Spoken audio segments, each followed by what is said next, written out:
I'm talking to Alan Perkins, a stalwart of the club who once again has held many positions in the club and been a member for many, many years.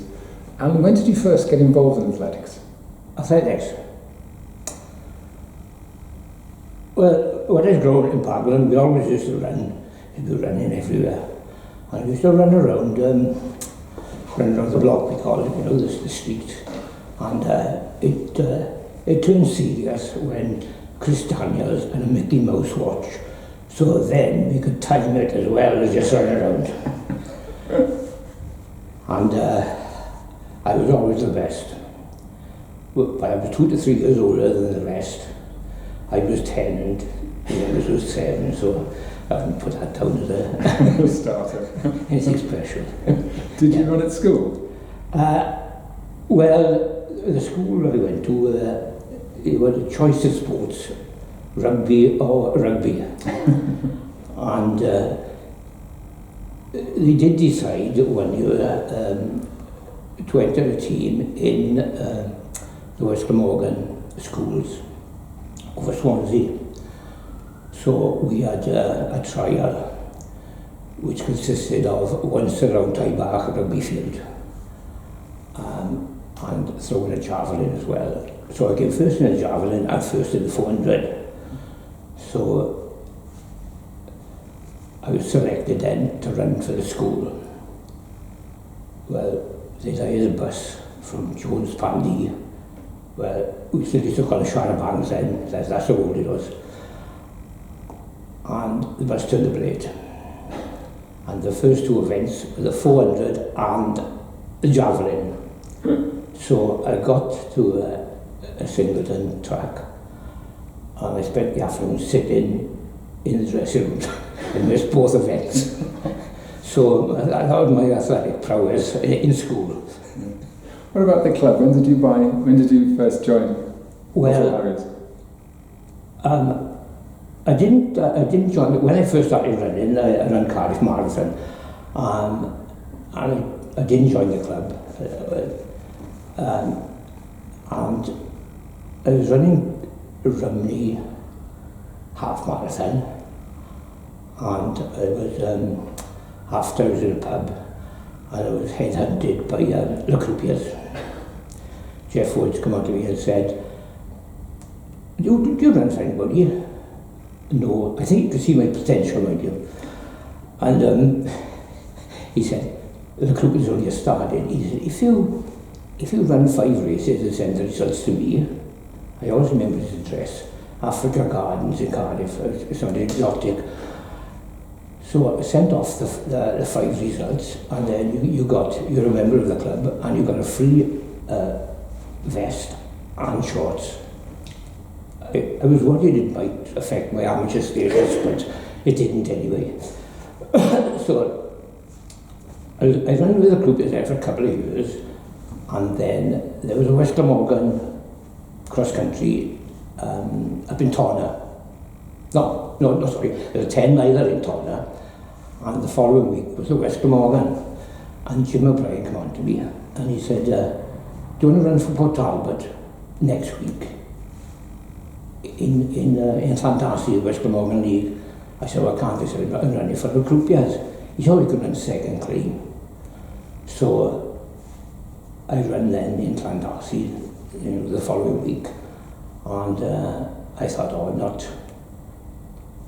I didn't go up to Cardiff training or anything, and I only knew a couple of the blokes, so I thought, oh, I might as well join Port Talbot. So I had went to John as well. I think it was at John's house when rebuilding a wall, and he was on about joining as well. So I joined Port Talbot then. I think I was about 83, I think. What were some of the characters that were around in those days, in the early 80s? Well, the main one was Di Jones, also known as Di Ginge, Di Long Distance.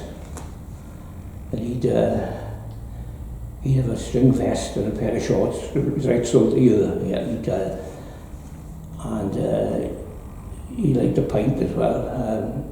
Sometimes before a race as well. but he was the main character. Well, everybody knew him in South Wales. He lived in Britain Ferry, and he did the Talbot half marathon, and he decided to stay overnight in the Viv, so he got travelling in the morning. So, but the sadness with Di was he was in my house the day before he died, and he used to walk everywhere as well, and he'd walked from Britain Ferry, Llanssowel, over to Swansea Market, bought a few odds and sods in Swansea Market.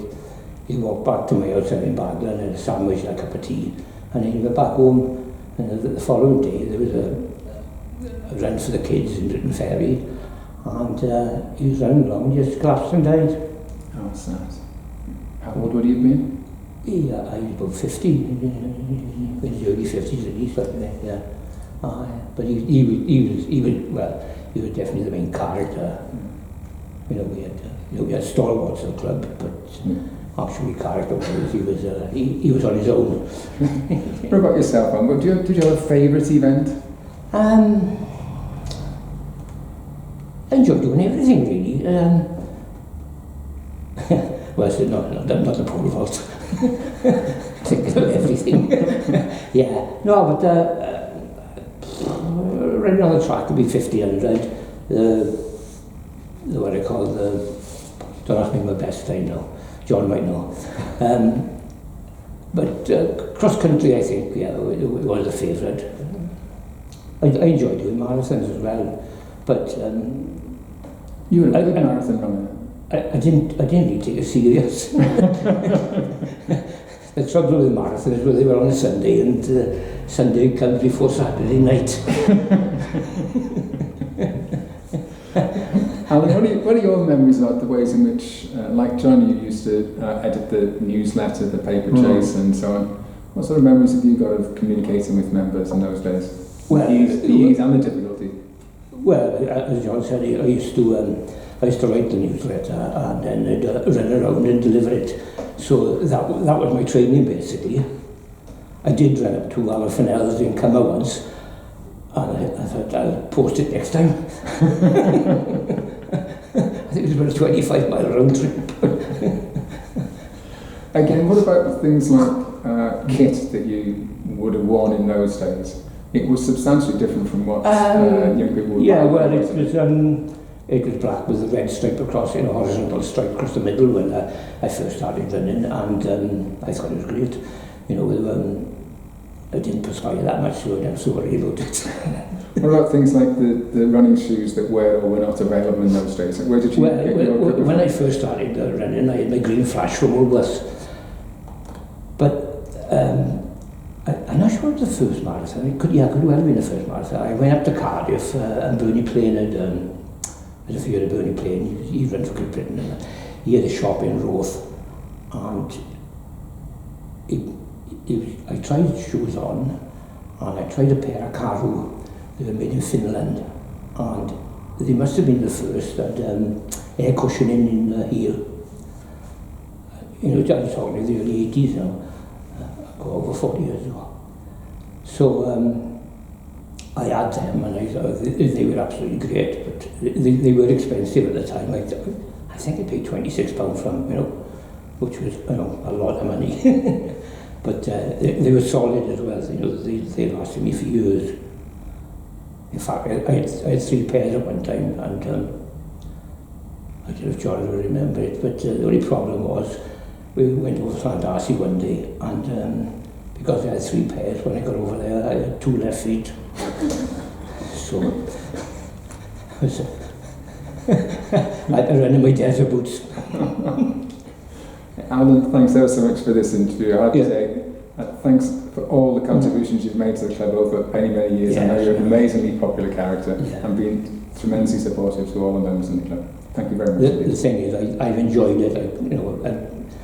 One of the best things I did when I joined Talbot, because I've had some fantastic experiences over the years.